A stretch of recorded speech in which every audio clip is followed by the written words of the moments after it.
Boy, it's been sure nice summer start. And Reverend Karen has prepared a Yeah, really good Reverend message for Karen, you guys today. hyped up in the back, you're going to see.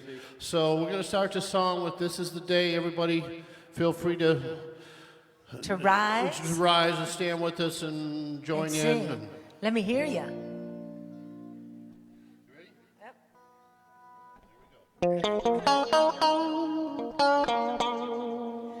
This is the day that the Lord has made. I will rejoice and be glad in it. This is the day that the Lord has made. I will rejoice and be glad in it. This is a day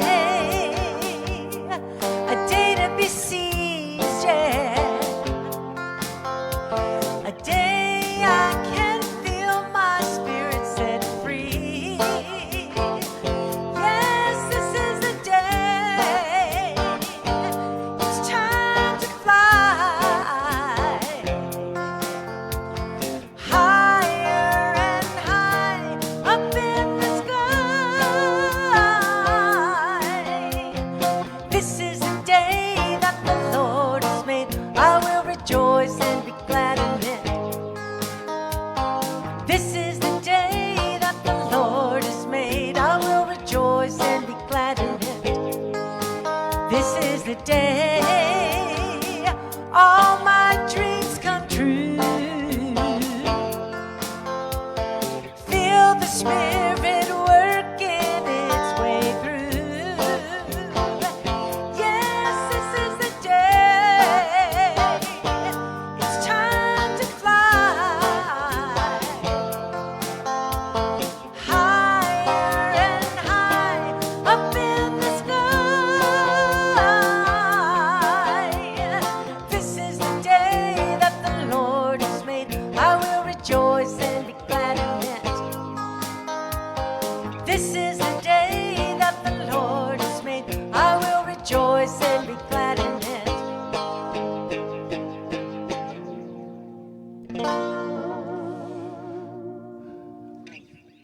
Good morning. Welcome to West Valley Center for Spiritual Living. My name is Reverend Clyde Goings. I'm the assistant minister here, and this is the day with the Dining with the Dudes. So we are having good food in there, so please plan to join us after service for a lot of really good food, good company, and a lot of fun. So right after service. So we come together every Sunday to remember our truth, that we're whole, perfect, and complete just the way we are. And our theme this year is being remarkable. And so I'm always looking for remarkable stories, and I saw one this morning on TV, again, on my favorite TV show. And it's about this woman that is she was a quadriplegic mother who hurt herself. Hold on, Fred, let me tell the story. So she's a quadriplegic woman that she hurt herself in her early 20s, and she wanted to have kids. And so after she worked through her, being, accepting for the way her life was going to be, and then she put herself out there, and she started dating somebody. They got married, and then, yes, Fred, they had twins. And so they videotaped their whole thing about her going through her pregnancy and everything. So she could move her arms, but she couldn't move her hands. And so, anyways, but they showed that the two beautiful little girls on that show, and she was she said all she wanted to be is normal, like everybody else in raising her kids. And everybody was telling how she was inspiring them, but she just wanted to have a normal life of being a mother. And it's just an example that, if we just put our mind to it, we can have whatever we want. And it was just a beautiful story. And that's just a way of being remarkable. So how are you being remarkable for your life? So, all right. So a couple of quick updates, or not updates, but the calendar coming up dates. The first one is, what is it? Save the date. Save the date. Yeah. So June the 18th, June the 13th, I don't have my glasses on. So June the 13th, Reverend Karen is going to be doing a class, a 6-week class, this thing called You, and it's going to be from 1:30 to 3:30. So please plan on joining her in that wonderful class. All of her classes are wonderful. And then also on June the 15th is we're going to have one of our fundraisers. It's a Survivor game night, and we're also going to July. Okay, July. Yes, July 13th and July 15th. But I want you to know on the paper it says June. I didn't write that. Anyways, so it is July. So July 13th is the class. July 15th is the Survivor game night. So, and we're going to have a lot of fun. So please mark your calendars for that event. And we're going to get to see Reverend Karen and her audition for Survivor. So I wanted to remind everybody about that. It'll be very interesting. So, all right. So, anyways, that's all of our news, and then we also have information on our slideshow that we show every day. I think they should pay extra to see the film. I'm in. Okay. Okay. Okay. All right. More to come on that. As long as I don't have to read it on this little sticky paper. Anyways, so we have all of our information also on our website, wvcsl.com, and we also have a newsletter that goes out every week. And the newsletter will be, if you're not receiving the newsletter, you can talk with Kay and make sure that we get you added to the newsletter so you know what all the great activities that we have going on here at the center. So, yes, that's coming up. Thanks. All right. So now's the time for us to just get settled right in our spot, right where we are. Just sit back, relax, open up your hearts and your minds for the Bradford's beautiful music and Reverend Karen's beautiful message. Thank you.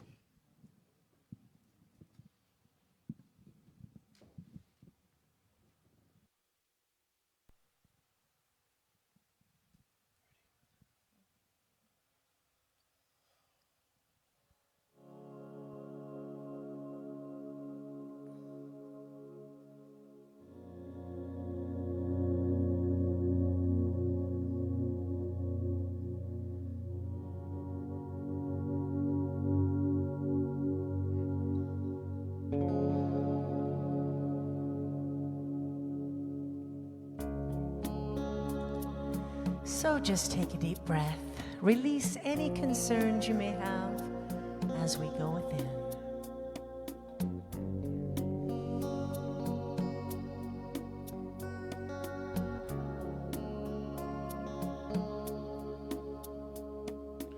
I will make a quiet place within my heart. I will wait upon the Lord,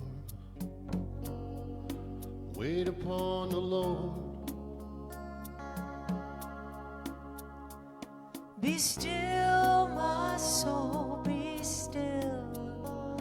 Be still, my soul, be still. Be still, no.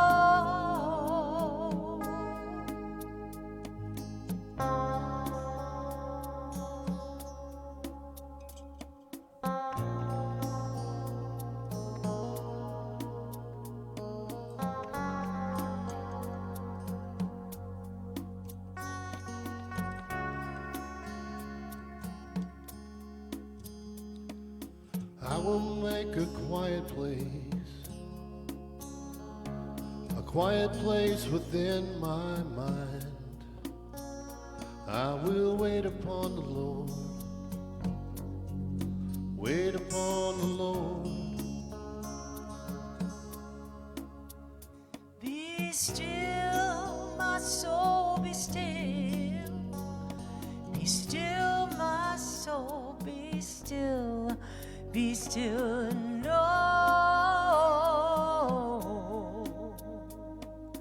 I will make a quiet place within my life, And I will wait upon the Lord. wait upon the Lord. I will make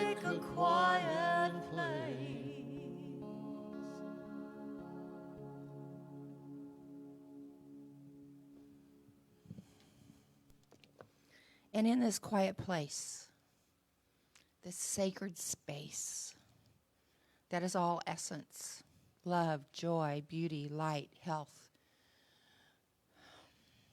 that permeates all of us, as we are all individualizations of this essence,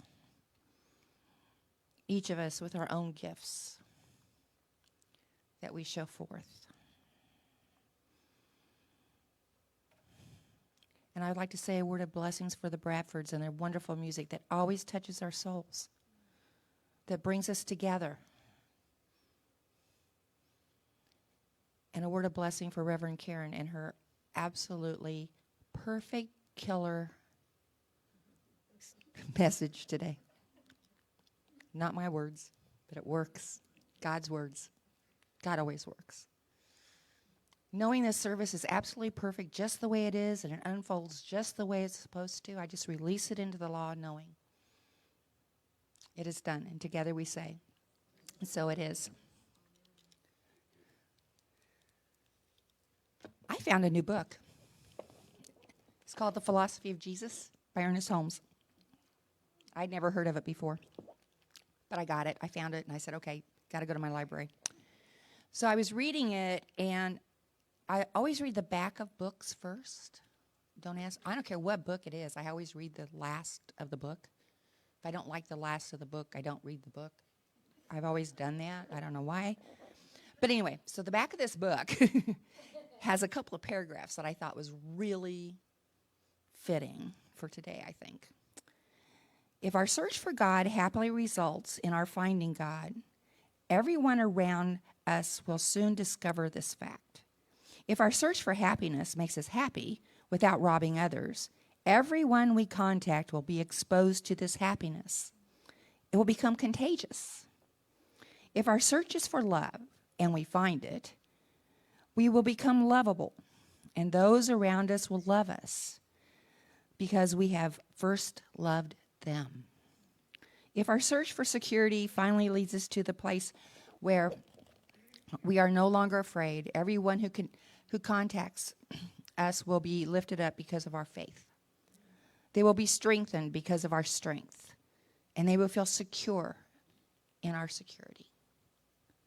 We must try to find God in ourselves and in each other, and not be afraid to look for God in human events.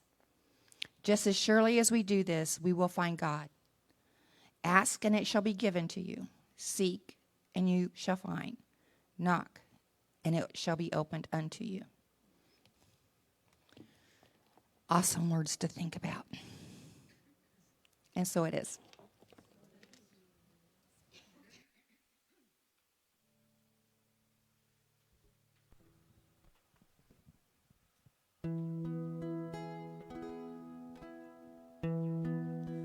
Come with me, and you'll be in a world of pure imagination.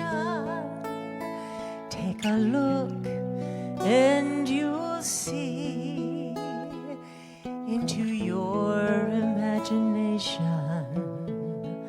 We'll begin with a spin, traveling in a world of your creation. What you'll see will defy explanation.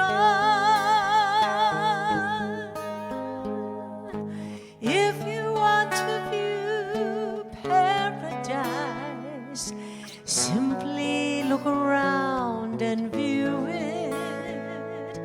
Anything you want to do it. Want to change the world, there's nothing to it. There is no life I know to compare with pure imagination. Living there, you'll be free if you truly wish to be.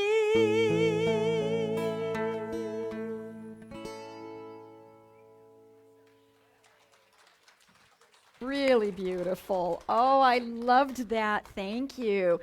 And what a lovely introduction into what what I'm about to say, because I'm giving a killer talk today. Did you hear? Word is out. Word is out. I got something to say today. Well, I do every Sunday. I do every Sunday. Good morning, everyone. How wonderful to see you. It's lovely to be basking in the glow of you. And what a beautiful song. Oh, made you look good, girl.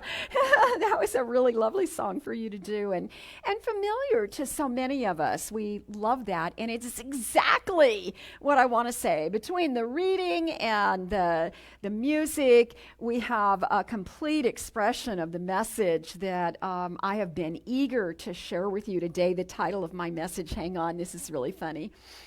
The title of my message is Pretty Far-Fetched. Pretty far-fetched. I can be far-fetched sometimes. That's the funnest part about being me. I wanted to talk today about that far-fetched gift of imagination and that ability of thinking out of the box and the way that ties in with this spiritual philosophy. So I think that for some people, the very idea of God, this spirituality that includes an idea of a God or a higher power of some sort, for some people that idea is pretty far-fetched because you can't see God, you can't touch it. You know, you only have to learn about it, understand it, and then you're asked to have faith in it. And so for some people, that's a far-fetched idea. But I think there probably are not many really deep thinkers that haven't felt some kind of a call or an instinct to trust, at least to have some level of spiritual curiosity. And I think that we're like that in this any kind of spirituality under the umbrella of New Thought teachings. I think we're all like that we're curious and we don't have to have the only true way to worship or any of that stuff. So for some of us who are especially blessed in feeling and sensing a presence and a power that's greater than we are, for some of us, it's easy to imagine that we are saturated with divinity, right? That life is just permeated with this spiritual truth, and there's this infinite intelligence of all the universe that keeps everything running in perfect order, and we don't have to worry about fine-tuning the little details. Something bigger than us is in charge of all of that, but we do. And we are called to do our own personal work and to collectively, as this group of humanity, to contribute to the ongoingness of life in that positive way. So many of us have that instinct to sense, and great authors and artists have intuited, and musicians, and have attempted to express it in ways that we can experience it. And then if we look at that in terms of wisdom, of collecting data, taking note of the experiences we live through in our life, and then noticing that there's a story that begins to outpicture even as we live our own lives, we begin to see that it makes sense to understand that infinite intelligence that created all the universe also is constantly active in our own lives and in our own minds and our own process of thinking, so we can align ourselves to these greater truths that say silly things like, change your thinking and you have changed your life. We're talking about a very holistic way of viewing this thing called life. Holistic in that there's a body, mind, and soul. There's spirit, and there's that way that there's a body-mind connection. And we talk about that all the time in the walls of this sanctuary and in the classes we teach here. And we begin to see that that idea of holistic living is about holism. It's about seeing that we are all connected in this big, vast way that is very universal and that we need each other. And that's why I love the reading and I love the message in the song, that sometimes when things don't feel possible, it's important to just stop and take a breath and allow your imagination to explore possibilities that maybe you haven't even thought about yet. I found this great quote from Dr. Ernest Holmes, who's the guy who is the founder of this teaching. And, you know, he did not want to start a new religion. He always said, I have done nothing original here. There is no great revelation in this teaching. It is just threads of truth from every religion that we have brought together. Listen to this quote. This knocked my socks off. He said, "My thought is in control of my experience, and I can direct my thinking." And then it always makes me laugh when he says things like this. He goes, "Read that again." Yes, I did write those words. My thought is in control of my experience, and I can direct my thinking. Read that again. Say it aloud, for it is the most astounding statement, and it may even seem pretty far-fetched. That's where I got the title. That's where I got the idea. But it is the way to approach any new idea. I've been thinking about that all week long. That's such a good quotation. Those are such powerful words. And I'll tell you, that quote made me think about how far-fetched some of life really seems to be. And if it weren't for far-fetched ideas from people who were willing to have that imaginative thinking, think of the way our lives are different, because people took risks and imagined things and discovered new ways of doing things or invented new things. I think that I'm glad I don't live in a time where we bring fire into our home so we can read at night. You know, it's a lot safer not to do that, not to be living by candlelight. It's wonderful that we don't have to procure blocks of ice so that we can keep our food cold in the ice box. Right? We have a lot of great things that have happened. It took far-fetched thinking to harness electricity and to create that first light bulb and those things that now are just like modern conveniences that we couldn't imagine living without. I always think of indoor plumbing, you know, like I'm really glad that somebody had that all figured out before I needed it. So sometimes our far-fetched thinking solves problems or refines convenience in our lives. I like to think back to the beginning of humanity when they first realized they could find boulders that were mostly round and that they could use the movement of that, and they began to figure out fulcrums and movement, and then they imagine living before the wheel, before we had the wheel. What a thought that is. I think flushing toilets are a wonderful thing to have. I think I like my refrigerator in my kitchen, and this time of year we're all pretty grateful for our air conditioning, aren't we, here in the desert? Do you know what I learned this week? That in the Phoenix Valley, in the early 1900s, when electricity was just becoming available to the people that lived here, it was in Scottsdale, Arizona in 1918 that the little grocery store called Brown's General Store in Scottsdale, Arizona, 1918, sold the first swamp cooler. Isn't that a great piece of trivia? The first swamp cooler, because we had electricity now. We could use things like that. And then it took a while before we had actual air conditioning. It wasn't until around World War II, the end of World War II, that air conditioning became available to those of us that lived in the desert. But you know what I read when I was reading that article?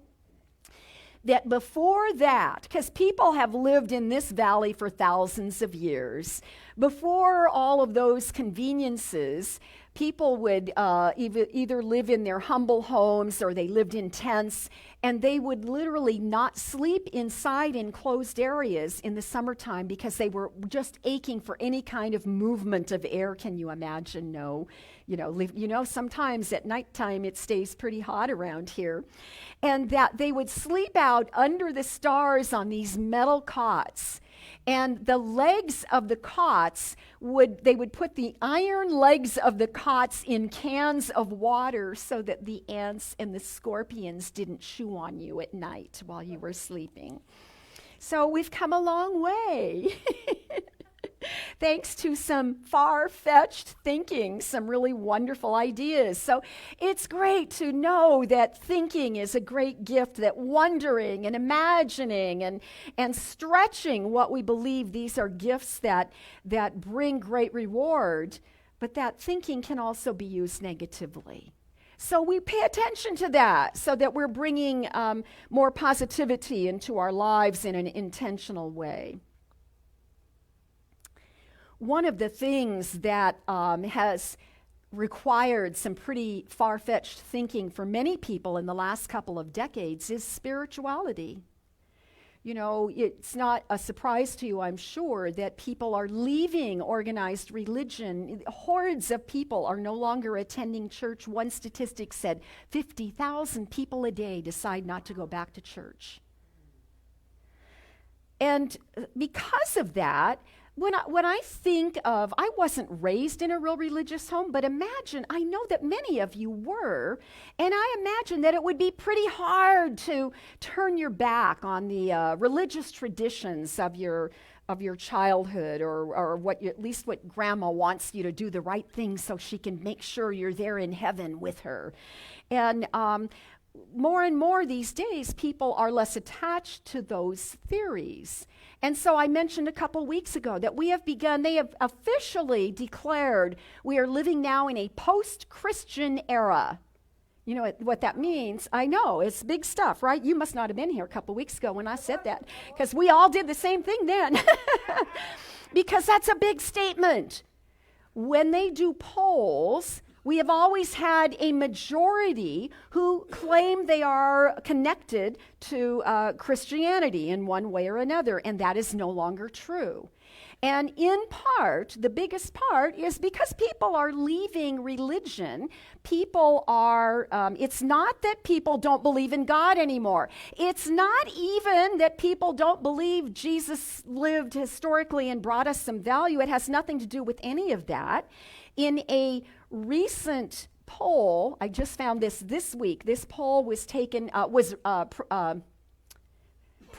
published. This poll was published by the Barna Group in January of this year. So it's statistics they took from what they gathered last year. Just in January, they said this. The Barna Group said, Americans still like Jesus and his message. They just don't like the messengers so much. Right? And nobody wants religion pushed down their throat. So there are a lot more people who are willing to question, and now we have this whole group of seekers or spiritual-minded people who are claiming that they are not religious, but they are what it says is SBNR, spiritual but not religious, and that's become more and more common. That same poll, that same report from the Barna Group said they did a questionnaire for the unchurched or non-believers. So these would be not church people, but these are agnostics and atheists or people that just don't know what they believe. Their number one reason for finding religion unattractive is the hypocrisy of religious people. And the second thing they named, there were 5 things, but I'm only going to tell you these 2. They agreed in this large, vast majority, 41% of them, one religion simply cannot have all the answers. This faith happened because of that. You know, we have these teachings, these writings, these profound words. We have old stuff that was published a long time ago, and then it reappears because somebody takes it under their wing. And by the way, that particular book I was looking at, The Philosophy of Jesus, according to Ernest Holmes, it was republished in 2015 in a gender-neutral tone, a new voice. Yeah, that's a big deal. That really is a big deal. A bit controversial. I'm sure there are some people that don't appreciate that, but I think it's interesting to see what we're drawn to and how the world is still changing. You know, we're still discovering the light bulb and refrigeration and air conditioning and things like that will never stop because we live in a universe created by an intelligence that demonstrates to us again and again this thing we call emergent evolution. I've been using that term a lot since the pandemic because the pandemic is a classic example of something that shuts down life in the way that we used to know it, and then something new emerges that we never can go completely back to the way things were. But you know what? We don't even want to. I don't know what I would do if Julie wasn't sitting in the front row. We no longer have to record CDs and then wonder what to do with all the recordings that we can't, you know, nobody wants them. Then what do you do with them, right? You put them in the visitor packet. Try and get rid of them that way. But now you can watch everything is archived. I mean, the good news and bad news. Something, if I say something naughty on the platform, it's for perpetuity. It's still naughty. And life goes on. Then we all learn that life continues. So there are all these gorgeous ways life is revealing itself and expanding and emerging and evolving, and so are we. A long time ago, in the 1940s, an interviewer approached Dr. Holmes and said, you know, I've gone to your lectures, because they didn't do church then. They didn't do church until about the 60s, when Founders Church was the only church Dr. Holmes was connected to, and he died right after that. It must have killed him. I don't know what to say. But an interviewer said, I've listened to your lectures, and you have so much to say, and it's so relevant. It really makes a difference in my life, but I can't figure out, are you Christian or are you not Christian? And you know what he answered? He said, these are my favorite words of a question asked him. He said, we are Christian and we are more. Yes. Yes, we are Christian and more, because we're not exclusively Christian. We have Jewish people that go to temple. We have Catholics that attend Mass, and we all come together on Sunday or join in a class or watch on a recorded, archived video for perpetuity. We watch this stuff because it doesn't matter what your tradition is, your spiritual faith. It doesn't matter, because we honor all paths to God. He did emphasize, Dr. Holmes always said, our teaching is based on the teachings of Jesus. So Jesus has a primary role in what we do, but we do not see Jesus as the exception. We see Jesus as the example, as the elder brother who came and did magnificent things and allowed us to see what's possible. You said that in some line in that reading was that by your strength, other people will feel stronger. Right? By your love, other people will be able to love more deeply. So it's that example that's so important. And I think part of the post-Christian era, that if it is a revolution, if it is whatever is changing in the world that's allowing people to feel comfortable in, I wrote a class years ago called something about finding your own personal theology. And I think that's what this stuff speaks to me about. At that time, I felt that call for all of us, that we don't sit here and we hear the same words, but you translate it in a way that works for your life, so we really get different messages that we take away from a Sunday morning or a Sunday listen, whatever day of the week you listen on.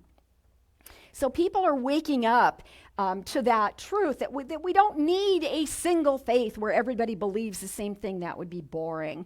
We don't need to grovel before God so that we can feel more holy. Jesus, the life that Jesus led gave us so much opportunity to see we have not tapped into our full potential yet. And that's a good thing.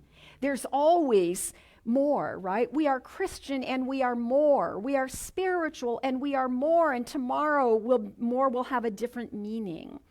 So, yes, this Jesus of Nazareth was a man who lived this radical, extreme life. And he had some pretty far-fetched ideas. And he would say things like, "Oh, ye of little faith. Did you not realize you could calm the storm? Ye of little faith, do you not realize that only you can calm those little storms you move through in your own life because it's an inside job?" Pretty far-fetched ideas indeed, but he brought these ideas into the realm of our minds so that we can touch things in a new way. We can perceive things in a new way, and that we can always be continually growing over those things. I think Jesus was really bringing us a message that said, you don't like the world you live in? Then let's change it. Let's make a better world, because you know what you're not noticing?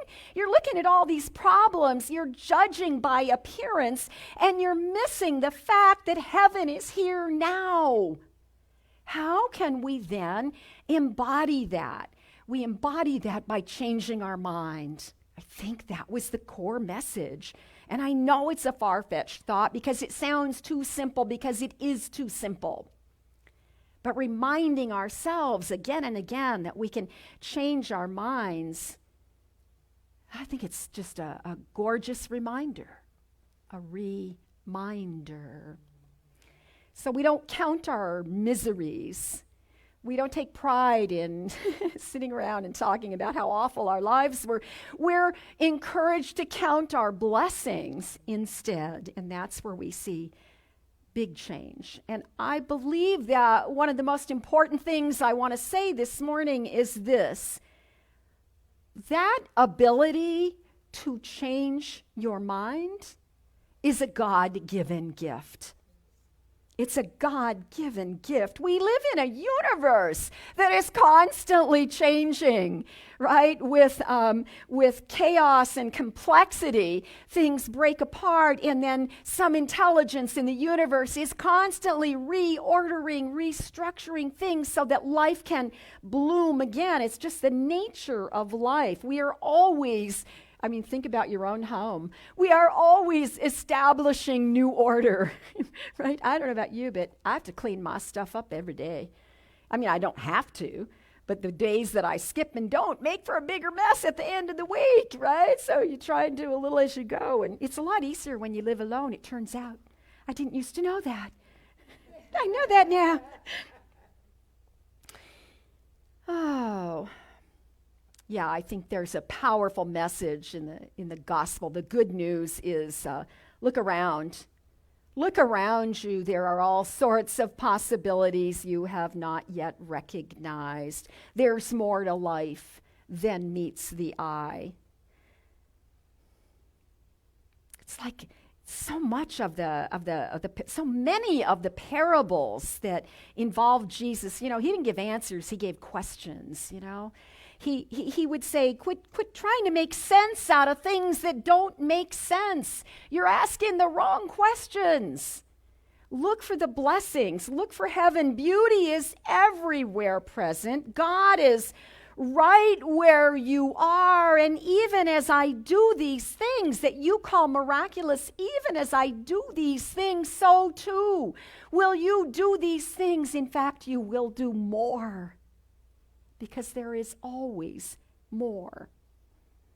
And then that great line that I'm not sure has been interpreted outside of New Thought. I think in New Thought we capture this and we speak to it well. That line that says, Jesus speaking, "I have come so that you might have life and that you might have it more abundantly. Never forget that. All human beings, not one single man, all human beings. Jesus was the first to recognize the God within, and it's our opportunity to tap into that lesson and stand in that truth. Believe that impossible things are possible because, as Scripture says, in God, all things are possible. Now, for those of you listening who find that a little far-fetched, that's okay. If Scripture isn't your cup of tea, I have this idea that you should just go ask Alice. Go ask Alice, right? Remember?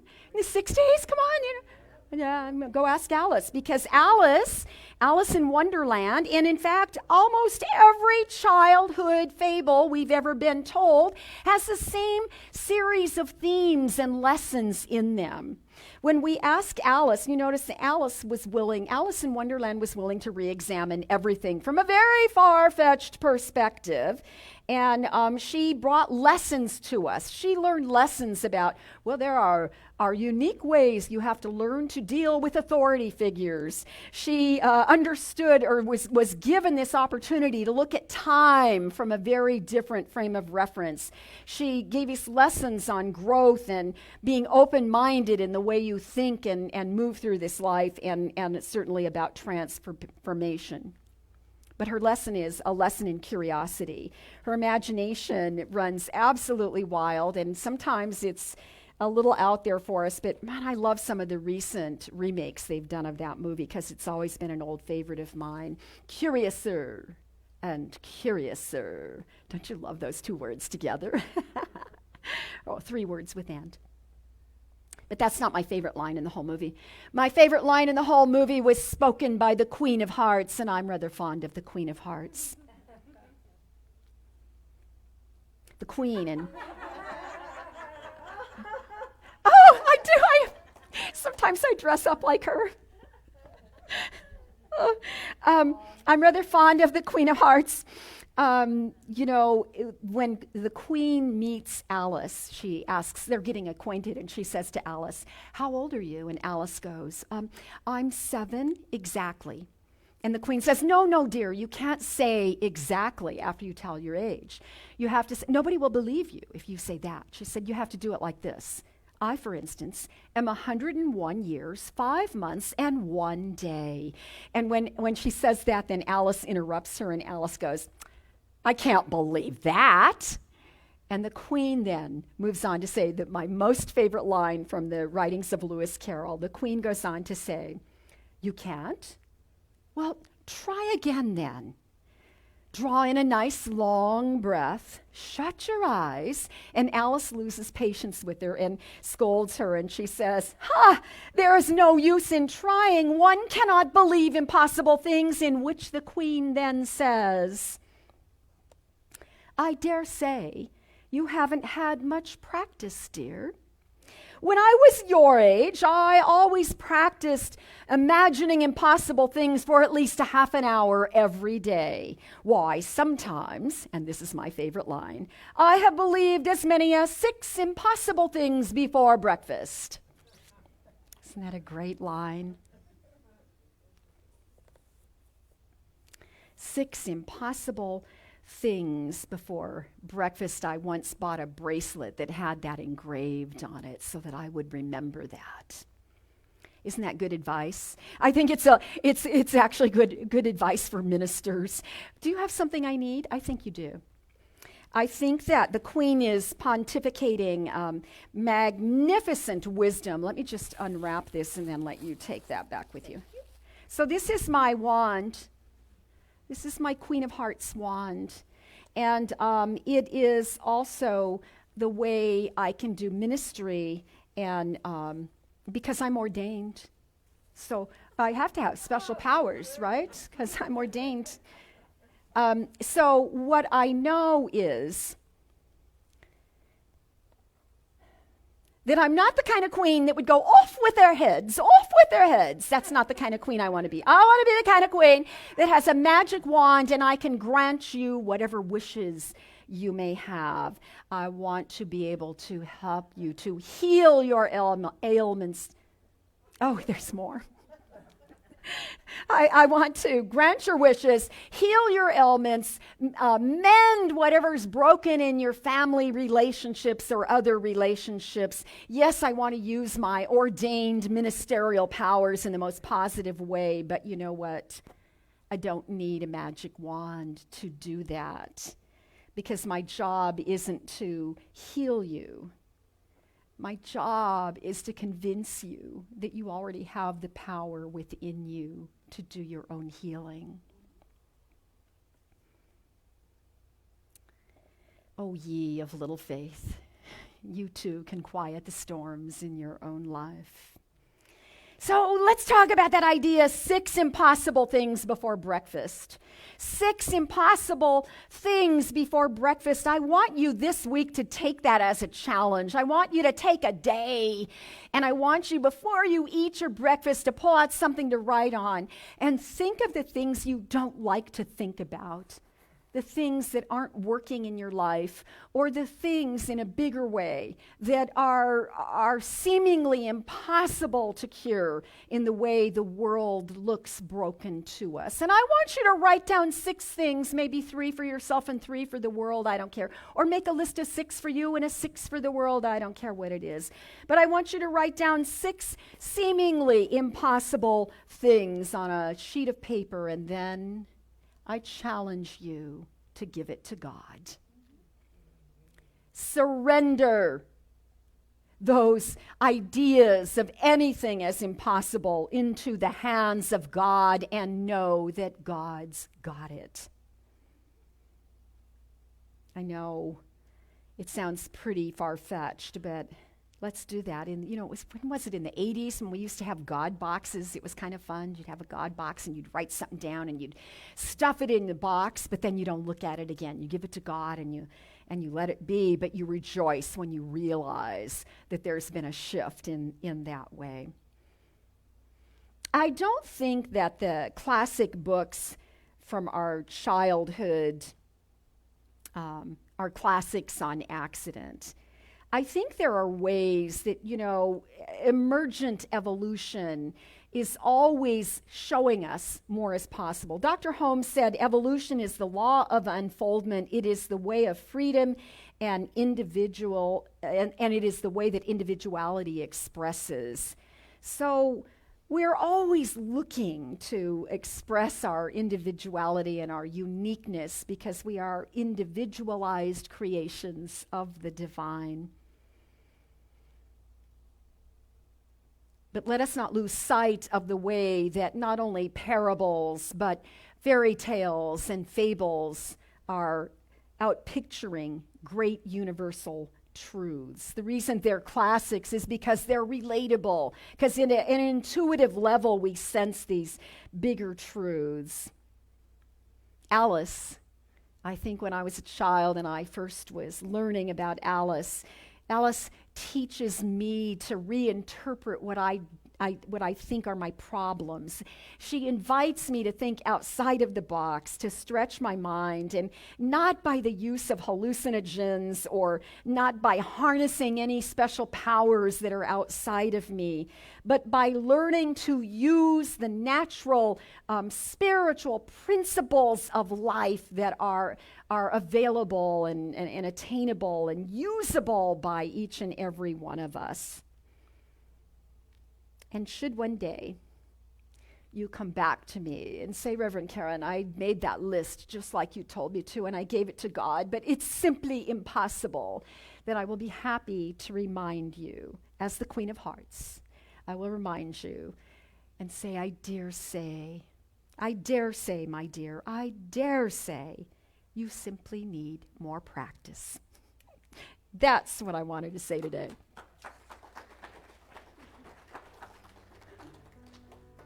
You should nix the Queen while I pray.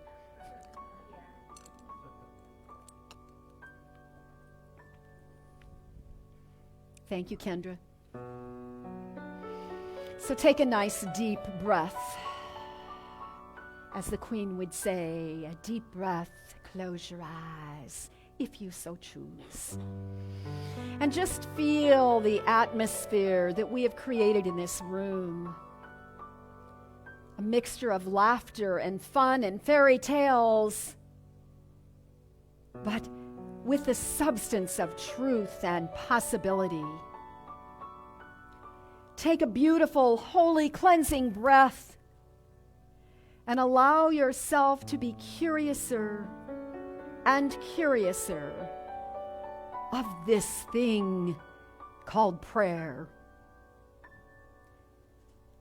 I feel the love of God in this room, and I know that love itself is the most powerful force in the universe, and I'm so grateful to know that.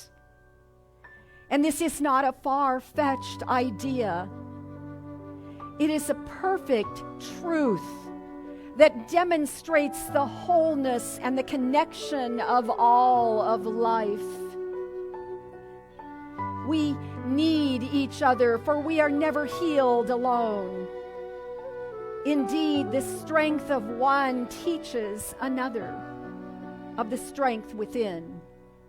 To witness the experience of love in our lives, to see it expressed in ways that other people have an experience of it in which we can see, is to embody love in our own being. So we feel that love.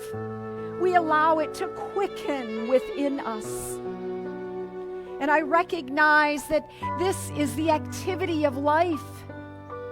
This is the perfection of the cells in our body, of the movement of our lungs that brings the breath of life into us, sustains us, fuels us, funds us, and allows us to continue knowing how important the movement of thought is, that we are always creating an atmosphere of thought in our own minds, and therefore this day we claim the intention that we will direct our thinking.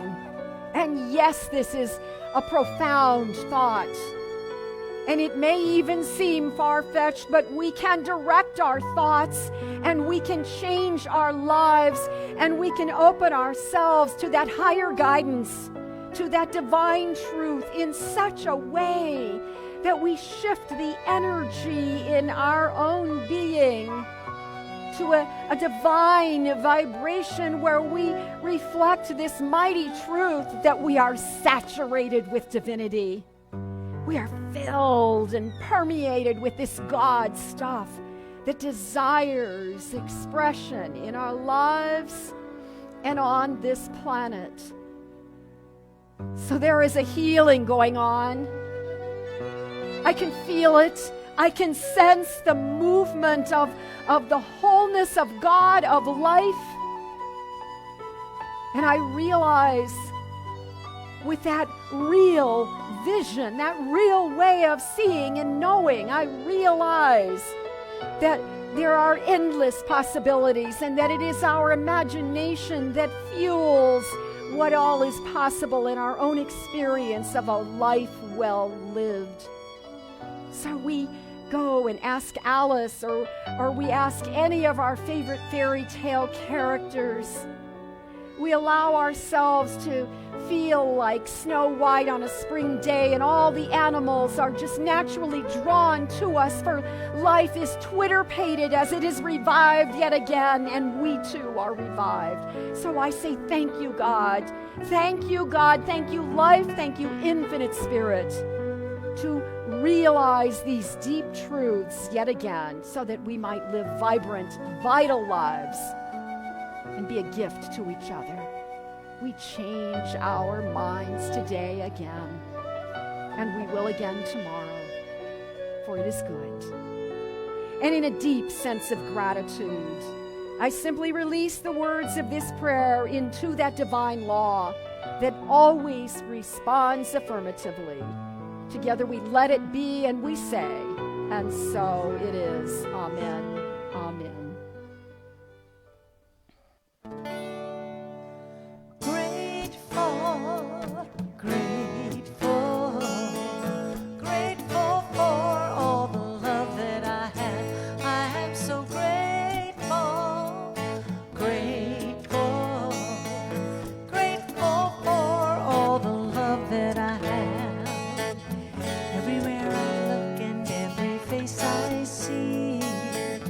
His love reflected, shining back to me.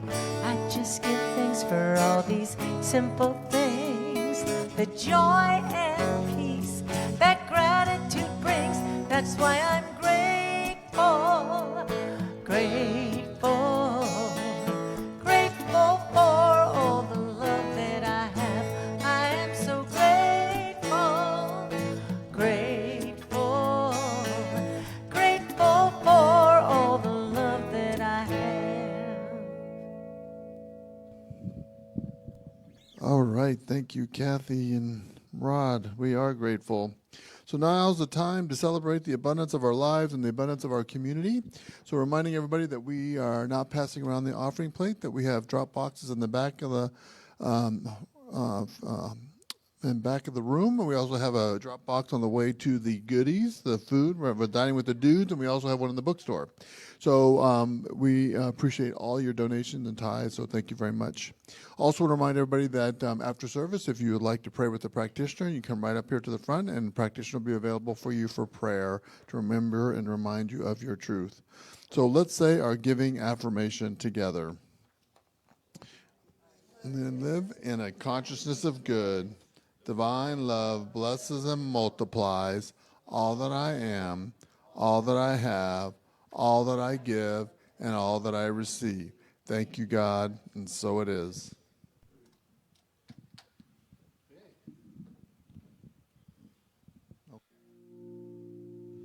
Please rise for our last song.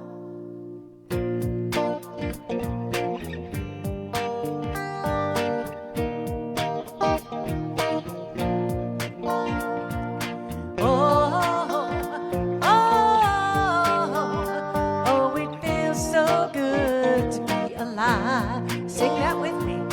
Oh, it feels so good to be alive. I ain't thinking about my problems. I'm living now. I'm living now. And I ain't gonna worry about the future. I'm living now. I'm living now. So put your hands up if you feel like having a good time. Put your hands up if you're sharing love with all. Raise your cup if you're hopeful for tomorrow. Put your hands up if you're ready to have some fun. Now sing it. Oh,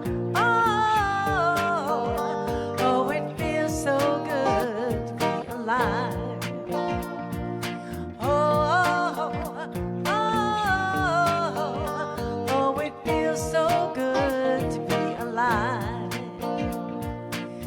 Feels good, don't it? Feels good, don't it? Only got one life, live in the moment. Feels good, don't it? Feels good, don't it? Only got one life, live in the moment. Feels good, don't it? Feels good, don't it? Only got one life, live in the moment. Feels good, don't it? Feels good, don't it? Only got one life, live. Oh, it feels so good to be alive. Oh, it feels so good to be alive. One more time. Oh, it feels so good to be alive. Woo! Yes. All right, so let's say our closing affirmation together. My imagination allows me to have far-fetched thinking.